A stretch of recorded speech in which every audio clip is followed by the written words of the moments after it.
여러분, 혹시 이런 생각 해보신 적 있으신가요? 우리 주변에 있는 평범해 보이는 사람이 사실은 무서운 계획을 품고 있을 수도 있다는 생각 말이에요. 오늘 제가 들려드릴 이야기는 정말 소름 끼치는 실화입니다. 시부모님이 돌아가시자마자 유산 서류를 조작해서 형제들을 몰락시킨 며느리의 충격적인 이야기예요. 끝까지 보시면 정말 놀라실 거예요. 좋아요와 구독 꾹 눌러주시고 댓글로 여러분 생각도 남겨주세요. 그럼 이제 시작해볼까요? 안녕하세요. 저는 둘째 며느리 박진주입니다. 결혼한 지 벌써 10년이 넘었어요. 시부모님을 정성껏 모시며 평범하게 살아왔죠. 그런데 며칠 전에 일어난 일 때문에 정말 충격을 받았습니다. 제가 10년 동안 믿고 따랐던 첫째 며느리가 이런 무서운 사람이었다니요. 지금도 생각만 하면 온몸에 소름이 돋아요. 시어머니 조만순 씨는 80세의 연세에도 정정하셨던 분이에요. 평생을 한 푼 두 푼 아껴가며 살아오시면서 3남매를 키우셨죠. 어머니가 모으신 재산은 현금 3억 원과 부동산 한 채였어요. 그분의 철칙이 있었습니다. 유산은 무조건 3남매가 똑같이 나눠 가져야 한다는 것이었어요. 장남이라고 더 받을 이유는 없다고 늘 말씀하셨거든요. 어머니는 정말 공평하신 분이셨습니다. 첫째 며느리 백지연 씨는 겉으로 보기엔 정말 모범적인 며느리였어요. 시부모님께 늘 친절하게 대했고 병원 모시고 다니는 것도 척척 해냈죠. 저도 지연 언니를 정말 믿고 따랐습니다. 언니만큼 효부가 되고 싶다는 생각도 했거든요. 그런데 어머니가 건강이 나빠지시면서부터 뭔가 이상한 낌새를 느끼기 시작했어요. 지연 언니의 눈빛이 달라진 거였습니다. 어머니가 입원하신 후부터 지연 언니의 행동이 완전히 달라졌어요. 유언장 정리를 도와드린다며 변호사까지 연결해드렸거든요. 처음엔 정말 효부구나 싶었는데 자꾸 어머니 방에서 서류 뒤지는 소리가 들렸어요. 밤늦게까지 뭔가 정리하는 소리가 계속 났죠. 서랍을 열고 닫는 소리, 종이 넘기는 소리가 새벽까지 이어졌습니다. 그때만 해도 단순히 어머니 서류를 정리하는 거라고 생각했어요. 그런데 더 이상한 건 지연 언니가 어머니 병실에 혼자 가는 횟수가 늘어났다는 거였습니다. 저희는 모르게 혼자서 어머니를 찾아뵈었던 거죠. 나중에 알고 보니 그때마다 어머니께 뭔가 말씀드리고 있었던 것 같아요. 어머니는 그때부터 표정이 어두워지셨거든요. 뭔가 마음에 걸리는 일이 있으신 것 같았어요. 시어머니는 병상에서도 늘 걱정하셨습니다. 삼남매가 사이좋게 지내야 한다고, 유산 때문에 싸우면 안 된다고 계속 말씀하셨어요. 어머니 목소리에는 불안함이 가득했죠. 손을 떨면서 제 손을 꼭 잡고 말씀하시는데 그 떨림이 제 마음까지 전해졌어요. 뭔가 걱정되는 일이 있으신 것 같았는데 그때는 무엇 때문인지 몰랐습니다. 그런데 지연 언니는 어머니 옆에서 묘한 미소를 짓고 있었어요. 어머니가 그렇게 걱정하고 계시는데도 말이에요. 그 미소가 너무 차갑고 무서웠습니다. 지금 생각해보니 그때부터 뭔가 무서운 계획을 세우고 있었던 것 같아요. 언니의 그 차갑고 계산적인 눈빛을 저는 평생 잊을 수 없을 거예요. 어머니가 돌아가시기 일주일 전쯤부터는 지연 언니가 아예 병원에서 살다시피 했어요. 간병인도 보내고 혼자서 어머니를 돌보겠다고 했죠. 그때는 정말 효부라고 생각했는데 알고 보니 그게 아니었던 거예요. 어머니와 단둘이 있으면서 뭔가 무서운 준비를 하고 있었던 거죠. 지금 생각하면 그때가 모든 악몽의 시작이었습니다. 어머니가 돌아가신 날 저는 정말 슬펐어요. 10년 동안 저를 친딸처럼 아껴주셨던 분이었거든요. 장례식 준비를 하면서도 눈물이 멈추지 않았습니다. 그런데 지연 언니는 달랐어요. 물론 겉으로는 슬퍼하는 척했지만 제가 보기엔 뭔가 다른 생각을 하고 있는 것 같았어요.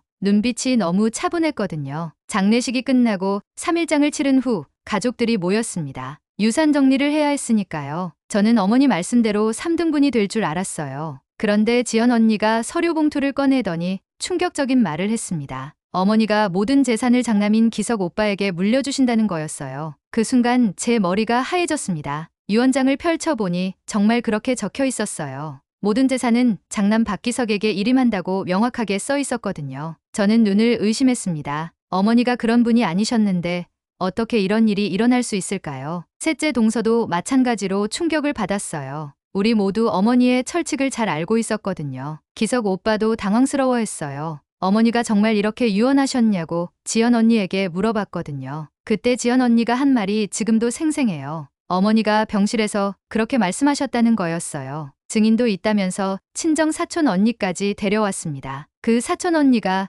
정말 그런 말씀을 들었다고 증언하더라고요. 저는 정말 믿을 수 없었어요. 어머니가 돌아가시기 전까지도 3등분 이야기를 하셨는데 갑자기 마음을 바꾸셨다는 게 말이 안 됐거든요. 그런데 유언장도 있고 증인도 있으니 뭐라고 할 수가 없었습니다. 법적으로는 문제가 없어 보였어요. 하지만 제 마음속에는 큰 의심이 생겼습니다. 셋째 동서는 그 자리에서 울음을 터뜨렸어요. 시어머니를 믿고 있었는데 이런 일이 일어나니까 배신감을 느꼈던 거죠. 저도 마찬가지였습니다. 어머니가 정말 그런 분이셨나 싶어서 밤잠을 이룰 수가 없었어요. 10년 동안 모셔왔던 시어머니에 대한 모든 기억이 흔들리기 시작했습니다. 기석 오빠는 더욱 당황스러워했어요. 갑자기 3억 원과 부동산을 혼자 다 물려받게 됐으니까요. 형제들에게 미안하다면서 어떻게 해야 할지 모르겠다고 했어요. 그런 오빠를 보면서 지연 언니는 계속 위로하더라고요. 어머니 뜻이니까 받으시라고, 오빠가 책임져야 한다고 말하면서 말이에요. 그런데 저는 뭔가 이상함을 느꼈습니다. 지연 언니가 너무 침착했거든요. 이런 상황에서 보통 며느리라면 당황하거나 미안해해야 하는데 언니는 오히려 차분하게 상황을 정리하고 있었어요. 마치 이미 준비된 시나리오를 따라가는 것처럼 보였습니다.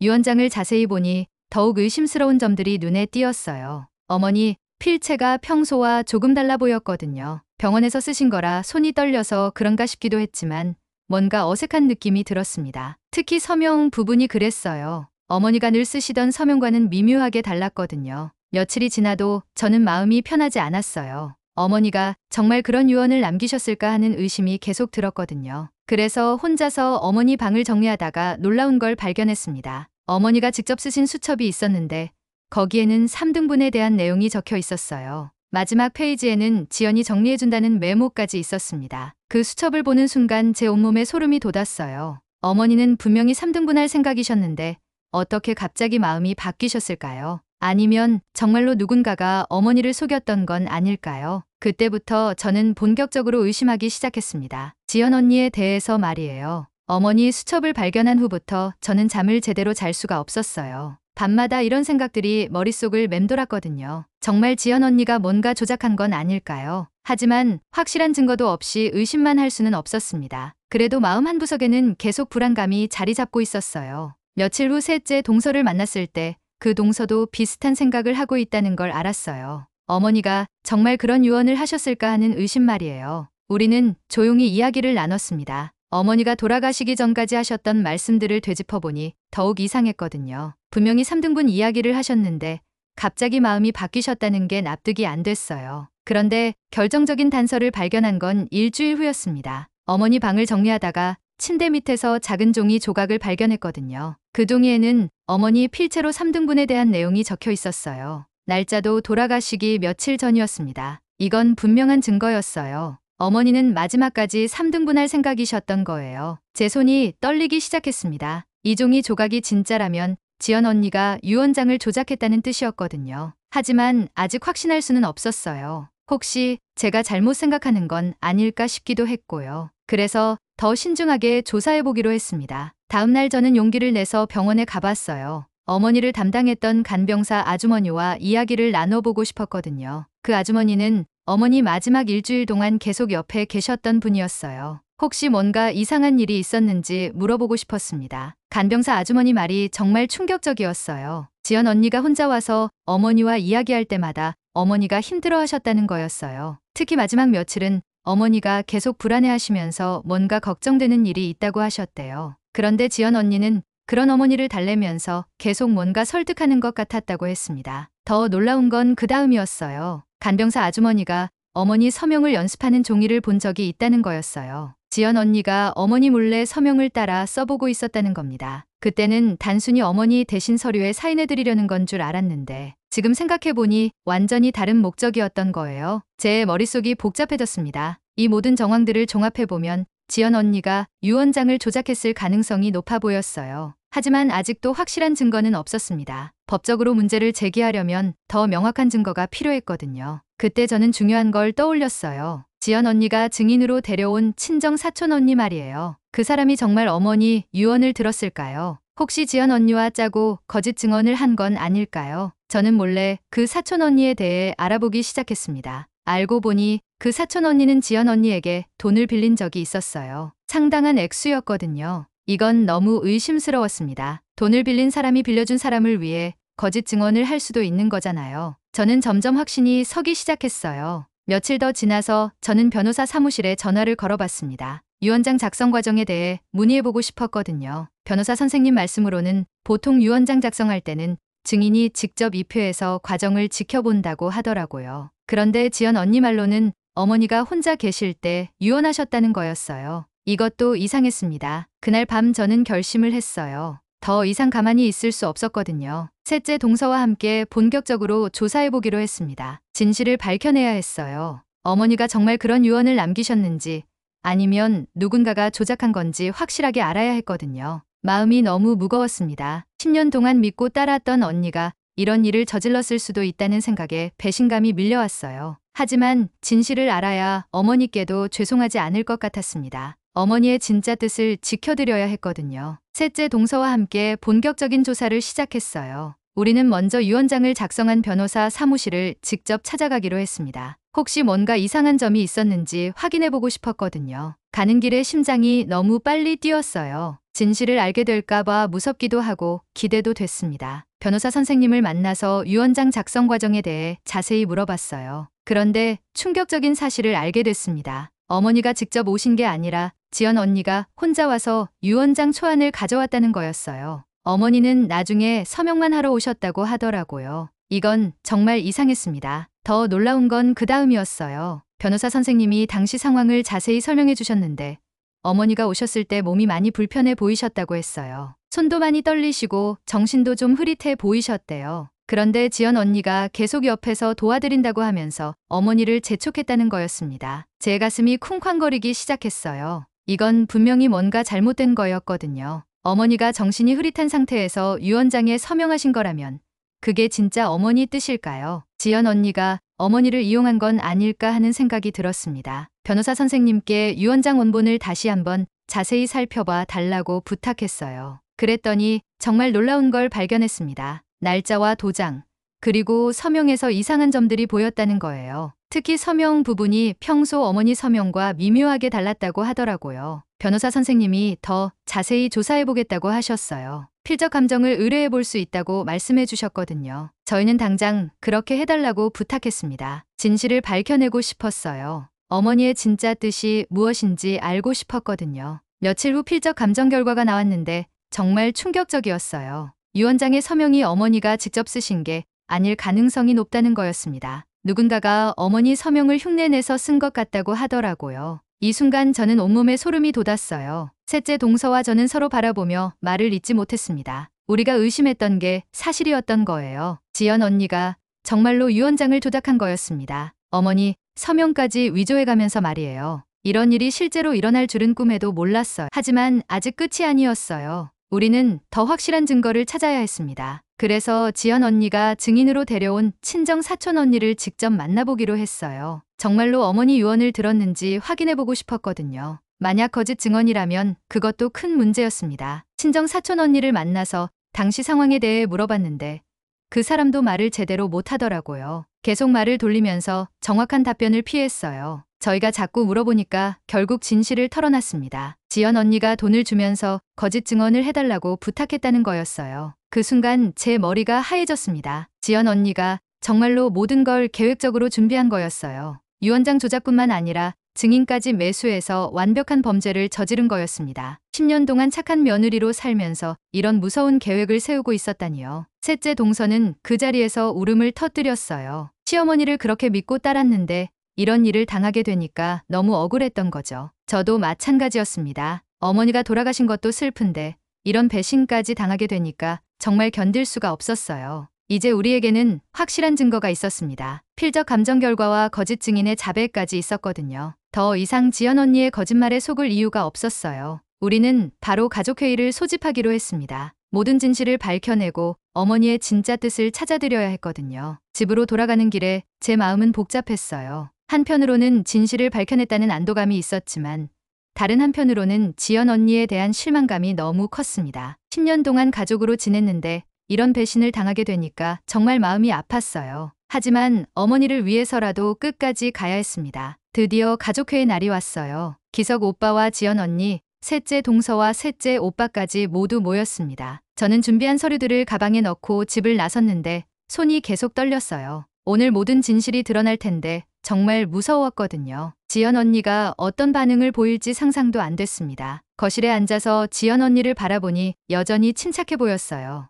마치 아무 일도 없었다는 듯이 말이에요. 그 모습을 보니까 더욱 화가 났습니다. 어떻게 저렇게 태어날 수 있을까요? 어머니를 속이고 가족들을 기만해놓고도 저런 표정을 지을 수 있다니요. 저는 천천히 준비한 자료들을 꺼내기 시작했어요. 먼저 어머니가 직접 쓰신 수첩을 보여드렸습니다. 3등분에 대한 내용이 명확하게 적혀 있었거든요. 그리고 침대 밑에서 발견한 종이 조각도 함께 내놨어요. 어머니의 마지막 의지가 담긴 소중한 증거였습니다. 기석 오빠는 그 자료들을 보더니 표정이 굳어졌어요. 어머니가 정말로 3등분할 생각이셨다는 걸 확인했거든요. 셋째 오빠도 마찬가지였습니다. 그런데 지연 언니는 여전히 아무렇지 않은 척하면서 그건 옛날 생각이었다고 우겼어요. 어머니가 마지막에 마음을 바꾸셨다고 계속 주장했습니다. 그때 저는 결정적인 증거를 내놨어요. 변호사 사무실에서 받은 필적 감정 결과서였습니다. 유언장의 서명이 어머니가 직접 쓰신 게 아니라는 명확한 증거였거든요. 그 서류를 본 순간 기석 오빠의 얼굴이 새하얘졌어요. 지연 언니도 처음으로 당황하는 기색을 보였습니다. 더 놀라운 건 그 다음이었어요. 저는 친정 사촌 언니의 자백까지 공개했습니다. 돈을 받고 거짓 증언을 했다는 녹음 파일까지 있었거든요. 그 순간 지연 언니의 얼굴이 완전히 굳어졌어요. 더 이상 변명할 여지가 없었던 거죠. 기석 오빠가 지연 언니를 바라보는 눈빛이 차가워졌습니다. 10몇 년을 함께 산 아내가 이런 일을 저질렀다는 사실에 충격을 받은 거예요. 오빠 목소리도 떨리고 있었어요. 어떻게 이런 일을 할 수 있냐고,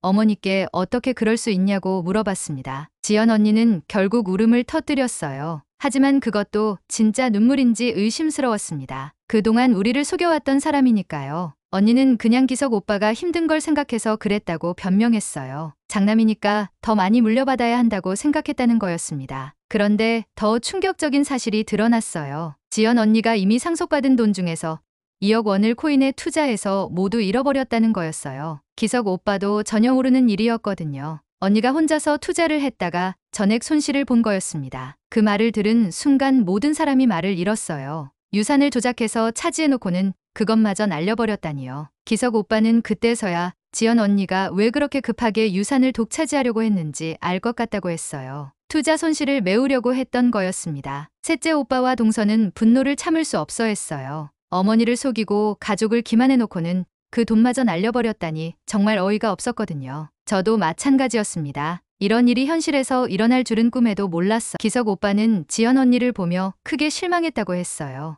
어떻게 가족에게 이런 일을 할 수 있냐고, 어머니께 어떻게 얼굴을 들고 다닐 거냐고 물어봤습니다. 오빠의 목소리에는 분노와 슬픔이 섞여 있었어요. 10몇 년간 믿어왔던 아내가 이런 사람이었다는 걸 받아들이기 힘들어했습니다. 지연 언니는 계속 사과했지만 이미 늦었어요. 신뢰라는 건 한번 깨지면 다시 회복하기 어려운 법이거든요. 우리는 법적 절차를 밟기로 했습니다. 유산 분할 소송을 통해 어머니의 진짜 뜻을 실현하기로 한 거예요. 그날 밤 집에 돌아와서 정말 많은 생각이 들었어요. 10년 동안 함께 지냈던 사람이 이런 무서운 일을 계획하고 있었다니 정말 믿을 수가 없었습니다. 사람의 마음속은 정말 알 수 없는 것 같아요. 하지만 진실을 밝혀냈다는 안도감도 있었어요. 어머니께서도 이제 편히 쉬실 수 있을 것 같았거든요. 가족회의 이후 며칠 동안 집안은 완전히 뒤바뀌었어요. 기석 오빠는 지연 언니와 말도 안 하고 지냈고 언니는 계속 울면서 사과했지만 이미 돌이킬 수 없는 일이었습니다. 우리는 변호사를 통해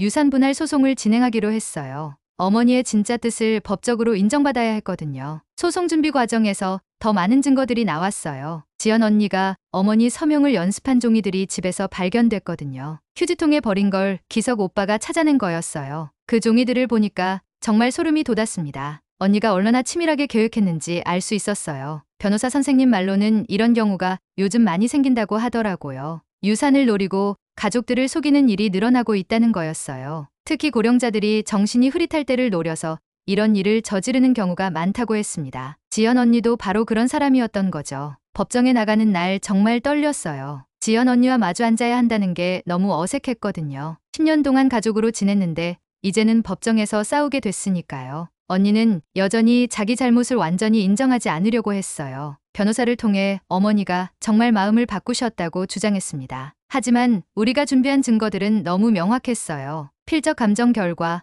거짓 증인의 자백, 어머니가 직접 쓰신 수첩과 메모들까지 모든 게 지연 언니의 조작을 증명하고 있었거든요. 판사님도 이 사건의 심각성을 인정하시는 것 같았어요. 재판 과정에서 지연 언니의 친정 사촌도 법정에 나왔어요. 그 사람은 떨면서 진실을 털어놨습니다. 지연 언니가 500만 원을 주면서 거짓 증언을 해달라고 부탁했다고 말이에요. 그 돈이 너무 필요했던 상황이라 어쩔 수 없이 그랬다고 했어요. 법정에서 그 이야기를 들으니까 정말 어이가 없었습니다. 더 놀라운 건 지연 언니가 코인 투자로 잃은 돈이 정확히 2억 원이라는 사실이었어요. 유산을 조작해서 차지한 돈을 그대로 날려버린 거였습니다. 변호사 선생님이 그 투자 내역까지 조사해서 법정에 제출했거든요. 언니가 얼마나 무모한 투자를 했는지 다 드러났어요. 기석 오빠는 법정에서 지연 언니를 보며 정말 실망스러워했어요. 어떻게 어머니를 그렇게 속일 수 있냐고, 가족을 어떻게 생각하는 거냐고 물어봤습니다. 오빠 목소리에는 분노보다는 슬픔이 더 많이 섞여 있었어요. 10몇 년간 함께 살았던 아내가 이런 사람이었다는 게 믿어지지 않았던 거죠. 판사님은 모든 증거를 검토한 후 명확한 판결을 내려주셨어요. 유언장 조작이 인정됐고 어머니의 진짜 뜻대로 유산을 3등분하라는 판결이었습니다. 그리고 지연 언니는 횡령죄와 문서 위조죄로 집행유예 판결을 받았어요. 실형은 면했지만 전과자가 된 거였습니다. 법정을 나오면서 정말 복잡한 마음이었어요. 한편으로는 어머니의 뜻을 지켜드렸다는 안도감이 있었지만 다른 한편으로는 가족이 이렇게 무너져버린 게 너무 슬퍼렀거든요. 지연 언니 때문에 우리 가족이 돌이킬 수 없는 상처를 입게 됐어요. 셋째 동서와 오빠는 정의가 실현됐다며 다행이라고 했지만 저는 마음이 편하지 않았어요. 어머니께서 이런 일을 보신다면 얼마나 마음 아파하실까 싶었거든요. 가족끼리 법정에서 싸우게 됐으니까요. 하지만 진실을 밝히지 않으면 어머니가 더 억울하실 것 같았어요. 기석 오빠는 그날부터 지연 언니와 완전히 등을 돌렸어요. 같은 집에 살면서도 말을 섞지 않았거든요. 언니가 아무리 사과해도 오빠는 받아주지 않았습니다. 신뢰가 완전히 깨져버린 거였어요. 10몇 년의 결혼 생활이 하루아침에 무너져버린 거죠. 그리고 며칠 후 더 충격적인 소식을 들었어요. 지연 언니가 코인 투자로 잃은 2억 원은 모두 회복할 수 없다는 거였습니다. 투자한 코인이 완전히 휴지 조각이 돼버렸거든요. 결국 언니의 욕심 때문에 가족 모두가 피해를 보게 된 거였어요. 어머니가 평생 모으신 소중한 재산이 하루아침에 사라져버린 거죠. 판결이 난 후 한 달쯤 지났을 때 기석 오빠가 조용히 이혼을 진행한다고 알려왔어요. 더 이상 지연 언니와 함께 살 수 없다는 거였습니다. 15년간의 결혼 생활이 끝나는 순간이었어요. 오빠는 말이 별로 없는 성격이지만 이번 일로 정말 큰 상처를 받았던 것 같아요. 지연 언니는 집에서 나가야 했어요. 오빠가 더 이상 같은 공간에서 살 수 없다고 했거든요. 언니는 친정으로 돌아갔는데 친정에서도 냉대를 받았다고 들었어요. 친정 식구들도 이런 일을 저지른 딸을 받아들이기 어려워했던 거죠. 결국 언니는 혼자 작은 원룸을 얻어서 살게 됐습니다. 이혼 소송 과정에서도 지연 언니에게는 불리한 일만 계속 일어났어요. 유산 조작 때문에 재산 분할에서도 불리한 판정을 받았거든요. 기석 오빠는 언니에게 위자료나 재산 분할 하나도 주지 않겠다고 했어요. 언니가 먼저 배신했으니까 당연한 일이었죠. 더 큰 문제는 지연 언니가 생계를 유지하기 어려워졌다는 거였어요. 전과자가 된 상황에서 제대로 된 직장을 구하기가 힘들었거든요. 그래서 결국 식당에서 설거지 일을 시작했다고 들었습니다. 예전에 시댁 큰며느리로 살던 모습과는 너무 대조적이었어요. 한편 우리는 어머니 뜻대로 유산을 3등분해서 받게 됐어요. 하지만 지연 언니가 날려버린 2억 원은 돌아오지 않았습니다. 결국 각자 받을 수 있는 몫이 줄어든 거였죠. 어머니가 평생 모으신 소중한 재산이 언니의 욕심 때문에 사라져버린 거예요. 기석 오빠는 혼자 살면서 많이 외로워 보였어요. 15년 동안 함께 살던 사람이 갑자기 없어지니까 적응하기 어려워했거든요. 하지만 지연 언니를 용서할 수는 없다고 했어요. 어머니를 속이고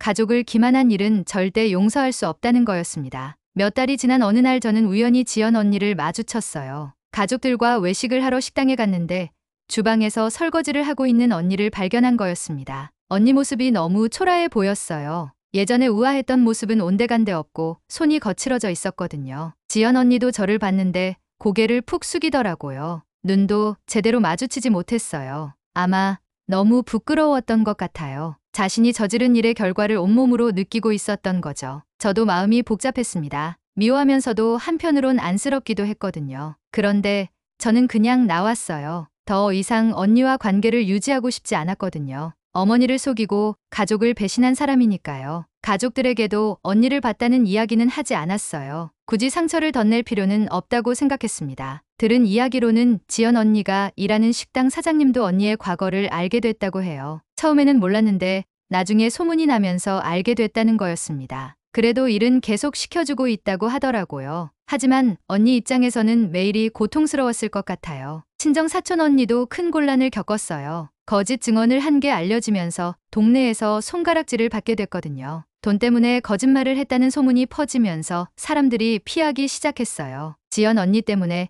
여러 사람이 피해를 보게 된 거였습니다. 어머니가 돌아가신 지 1년이 지났지만 아직도 이 일의 후유증이 계속되고 있어요. 가족 모임을 해도 예전 같지 않아요. 모두들 지연 언니 이야기는 꺼내지 않지만 마음속으로는 다들 상처를 받았거든요. 한 사람의 잘못된 선택이 이렇게 많은 사람들에게 상처를 줄 줄은 몰랐어요. 기석 오빠는 요즘 새로운 사람을 만나고 있다고 해요. 아직 재혼까지는 아니지만 천천히 새 출발을 준비하고 있는 것 같아요. 하지만 여전히 사람을 쉽게 믿지 못한다고 하더라고요. 지연 언니에게 받은 상처가 너무 커서 회복하는데 시간이 오래 걸릴 것 같아요. 지연 언니는 지금도 그 식당에서 일하고 있을 거예요. 평생 이런 식으로 살아가야 하는 거죠. 한순간의 욕심 때문에 모든 걸 잃어버린 거였습니다. 가족도, 명예도, 재산도 모두 사라져 버렸어요. 정말 무서운 일이었습니다. 이 모든 일이 끝나고 나서 저는 정말 많은 걸 깨달았어요. 사람이라는 게 겉모습만으로는 절대 알 수 없다는 것 말이에요. 지연 언니는 10년 넘게 저희와 함께 살면서 정말 착한 며느리로 보였거든요. 시부모님께 효도하고 가족들을 챙기는 모습이 진짜 같았어요. 하지만 속마음은 완전히 달랐던 거죠. 어머니가 돌아가신 지 이제 1년 반이 지났어요. 그동안 우리 가족은 많은 변화를 겪었습니다. 기석 오빠는 새로운 사람과 재혼을 준비하고 있어요. 처음에는 사람을 믿기 어려워했는데 시간이 지나면서 조금씩 마음을 열기 시작했거든요. 하지만 여전히 조심스러워해요. 한 번 속은 상처가 쉽게 아물지 않으니까요. 지연 언니 소식은 가끔씩 들려와요. 여전히 그 식당에서 일하고 있다고 하더라고요. 월급도 많지 않고 생활도 많이 어렵다고 들었어요. 작은 원룸에서 혼자 살면서 정말 힘들게 지내고 있는 것 같아요. 가끔은 안쓰럽기도 하지만 자신이 저지른 일의 대가라고 생각해요. 코인 투자로 날아간 2억 원은 결국 돌아오지 않았어요. 어머니가 평생 한 푼 두 푼 모으신 소중한 돈이었는데 하루아침에 사라져버린 거죠. 그 돈이 있었다면 우리 형제들이 좀 더 여유롭게 살 수 있었을 텐데 정말 아쉬워요. 하지만 어쩔 수 없는 일이었습니다. 셋째 동서와는 이 일을 계기로 더 가까워졌어요. 함께 진실을 밝혀내는 과정에서 서로를 더 믿게 됐거든요. 우리는 정기적으로 만나서 어머니 이야기도 하고 가족 소식도 나눠요. 지연 언니 때문에 상처받은 마음을 서로 위로해주면서 지내고 있어요. 가장 안타까운 건 어머니가 이런 일을 당하셨다는 거예요. 평생을 착하게 살아오신 분이 마지막에 이런 배신을 당하셨으니까요. 어머니는 정말 공평하신 분이셨는데 지연 언니의 욕심 때문에 유언까지 조작당하셨어요. 지금도 생각하면 정말 화가 나요. 하지만 다행히 진실은 밝혀졌어요. 어머니의 진짜 뜻대로 유산을 3등분해서 받을 수 있었거든요. 비록 일부는 사라졌지만 그래도 어머니 뜻은 지켜드린 거죠. 만약 제가 포기했다면 지연 언니의 거짓말이 진실이 돼버렸을 거예요. 이 일을 겪으면서 저는 정말 중요한 교훈을 얻었어요. 아무리 가까운 사람이라도 돈 앞에서는 어떻게 변할지 모른다는 것 말이에요. 특히 유산 같은 큰 돈이 걸려 있으면 평소에 착해 보이던 사람도 완전히 달라질 수 있어요. 그래서 중요한 일은 반드시 법적으로 확실하게 해두는 게 좋아요. 또 하나 깨달은 건 포기하면 안 된다는 거예요. 처음에는 유언장도 있고 증인도 있어서 어쩔 수 없다고 생각했거든요. 하지만 끝까지 진실을 찾으려고 노력했기 때문에 결국 성공할 수 있었어요. 만약 중간에 포기했다면 지연 언니의 거짓말이 승리했을 거예요. 가족들에게도 이런 이야기를 꼭 해주고 싶어요. 유산 문제는 정말 조심해야 한다고요. 미리미리 명확하게 정해두고 법적으로도 확실하게 해두는 게 중요해요. 그래야 나중에 이런 일이 생기지 않아요. 어르신들도 유언장 작성할 때는 반드시 신뢰할 만한 사람과 함께 하시길 바라요. 여러분도 주변에 이런 일이 생기면 절대 포기하지 마세요. 진실은 반드시 밝혀지거든요. 시간이 걸리고 힘들더라도 끝까지 노력하면 정의는 승리해요. 저희 가족이 그걸 증명했으니까요. 마지막으로 이 영상을 끝까지 시청해주신 여러분께 정말 감사드려요. 좋아요와 구독 꾹 눌러주시고 댓글로 여러분 생각도 남겨주세요. 혹시 비슷한 경험이 있으시거나 조언해주실 말씀이 있다면 언제든지 댓글로 남겨주세요. 다음에도 더 좋은 이야기로 찾아뵐게요. 정말 고맙습니다.